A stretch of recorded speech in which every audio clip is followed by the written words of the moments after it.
안녕하세요. 붓다의 가르침을 원전으로 직접 만나보는 시간입니다. 오늘은 우리가 흔히 상가라고 부르는 붓다의 제자들에 대한 이야기인데요.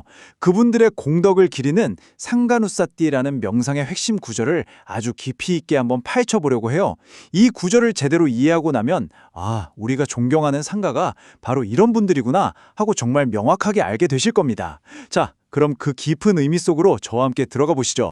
자, 그럼 먼저 오늘 우리가 함께 살펴볼 전체 문장을 파리어로 천천히 한번 들어보겠습니다.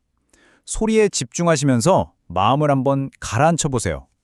사미 찌빠띠빤노 바가와또 사와카상고 야디당 짜따리 프리사주가니 아따 프리사뿌깔라. 네, 바로 이 문장입니다. 오늘 우리가 탐험할 붓다의 가르침이 바로 여기에 담겨 있습니다. 방금 들으신 이 구절은요, 상가누사띠라고 하는 수행의 아주 중요한 부분입니다. 그럼 상가누사띠가 뭐냐? 바로 상가, 그러니까 붓다의 성스러운 제자 공동체가 가진 여러 훌륭한 덕목들을 마음속으로 계속해서 떠올리고 되새기는 그런 수행법이에요.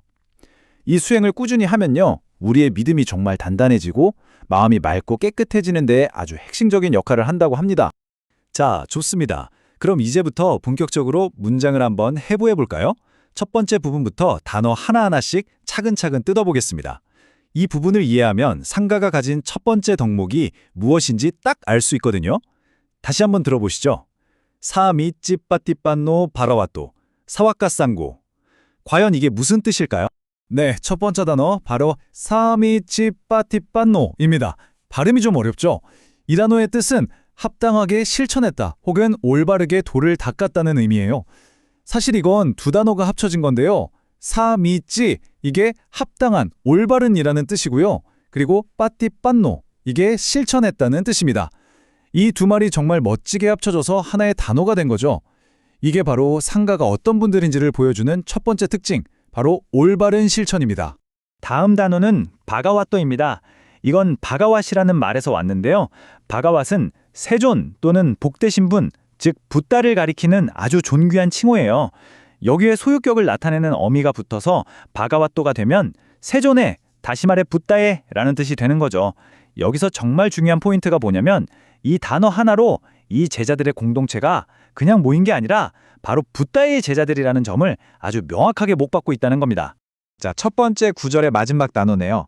사와카 상고. 이것도 두 단어가 합쳐진 건데요. 사와카는 제자라는 뜻이고 상고는 공동체, 우리가 아는 상가를 말하는 거예요. 문법적으로 보면 이게 단수형이거든요. 근데 의미는 제자들로 이루어진 공동체라는 집합적인 뜻을 가져요. 여기서 우리가 기억해야 할 건 상가라는 게 그냥 사람들이 모여 있는 걸 말하는 게 아니라는 점입니다. 깨달음이라는 같은 목표를 향해 나아가는 아주 성스러운 분들의 공동체를 의미하는 거죠. 자, 그럼 지금까지 살펴본 단어들을 한번 쭉 이어붙여 볼까요? 사비치빠디빤노 바가와또 사와카상고. 이걸 우리말로 자연스럽게 옮기면 세존의 제자들의 상가는 올바르게 도를 닦았다가 됩니다. 어떠세요? 의미가 정말 명쾌하게 들어오죠? 이건 그냥 설명이 아니에요. 상가가 바로 이런 공동체다. 그들의 수행은 이토록 올바르다 하고 힘주어 선언하는 아주 강력한 구절인 겁니다. 네, 좋습니다. 올바르게 도를 닦은 붓다의 제자 공동체. 여기까지 이해했죠? 그럼 이제 자연스럽게 궁금증이 생깁니다. 그래서 그분들이 대체 누구인데? 바로 그 답을 주는 게 두 번째 구절입니다. 이 구절이 그 상가가 구체적으로 어떤 분들인지를 딱 정해서 알려주거든요. 한번 들어보세요. 야디당 짜따리 뿌리사유가니 아타 뿌리사뿌깔라. 이 성스러운 분들은 과연 누구를 말하는 걸까요? 두 번째 구절의 문을 여는 단어 바로 야디당입니다. 이건 아주 짧은 단어지만 정말 중요한 역할을 해요. 우리말로 하면 즉, 다시 말해서 정도의 의미거든요. 그러니까 앞에서 한 말에 대해 이제부터 구체적으로 설명해 주겠다는 신호탄 같은 거예요. 올바르게 도를 닦은 상가가 있다고 했지? 그 상가가 누구냐면 말이야. 바로 하면서 앞문장과 뒷문장을 착 붙여주는 다리 역할을 한다고 생각하시면 쉽습니다. 자, 그 다리를 건너서 나오는 첫 번째 표현이 짜따리 뿌리사유가니입니다. 이것도 나눠서 볼게요. 짜따리, 이건 숫자 넷을 의미하고요. 뿌리사유가니는 사람들의 쌍이라는 뜻이에요. 그럼 합치면 뭐가 될까요? 그렇죠. 네 쌍의 사람들이 됩니다. 이걸 우리가 불교 용어로 좀 더 익숙하게는 사쌍이라고 불러요. 깨달음의 길을 가는 성자들을 네 개의 쌍, 네 그룹으로 나눴다는 뜻이구나 하고 감을 잡으시면 됩니다. 그리고 바로 이어서 나오는 말이 아따 뿌리사 뿌깔라입니다. 이것도 쉽습니다. 아따는 숫자 8, 뿌리사 뿌깔라는 개인들을 뜻해요. 합치면 8뿌리의 개인들, 한자어로는 8배라고 합니다. 자, 그럼 여기서 이상한 점이 있죠? 앞에서 4쌍이라고 했다가 왜 갑자기 8개인이라고 할까요? 이게 정말 재밌는 부분인데요.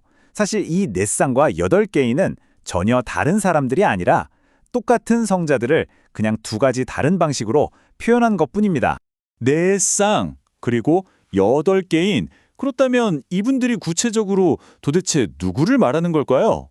이 질문에 대한 답을 아는 것이야말로 상가의 진짜 의미를 이해하는 핵심 열쇠라고 할 수 있습니다. 그 놀랍고도 체계적인 구조를 바로 다음 화면에서 명쾌하게 보여드리겠습니다. 자, 이 표를 보시면 모든 궁금증이 풀립니다.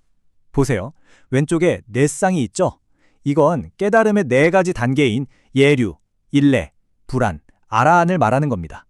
그런데 각 단계마다 두 종류의 사람이 있어요. 하나는 그 경지를 이루기 위해 지금 막 노력하고 있는 사람. 이걸 도 또는 향이라고 하고요. 다른 하나는 마침내 그 경지를 성취한 사람. 이걸 과라고 합니다. 그러니까 각 단계마다 향하는 사람과 이룬 사람이 한 쌍을 이루는 거죠. 그래서 4쌍이 되고요.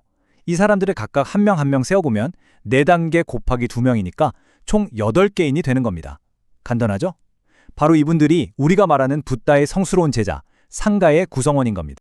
네, 지금까지 우리는 상가가 정확히 어떤 분들인지 문법적으로 또 교리적으로 아주 자세히 살펴봤습니다. 자, 그런데 여기서 중요한 질문이 하나 남죠. 그래서 이분들을 기억하는 게 나한테 왜 중요한데? 바로 이겁니다. 도대체 왜 우리는 이 상가의 공덕을 계속해서 마음속에 떠올려야 할까요? 지금부터는 이 상가누사띠라는 수행이 우리 삶에 가져다주는 아주 실질적인 이익, 그 혜택에 대해 이야기해보겠습니다. 경전에 따르면요, 이 상가의 덕을 떠올리는 것만으로도 우리에게 정말 엄청난 이익이 찾아온다고요. 예를 들면 이런 겁니다. 혹시 혼자 으슥한 곳에 있을 때 괜히 무섭고 불안했던 경험이 있으시죠? 그럴 때 상가를 떠올리면 그 두려움이 사라진다고 합니다. 또 우리 마음속을 들끓게 하는 탐욕이나 화, 어리석음 같은 번뇌들을 깨끗하게 정화시켜주고요.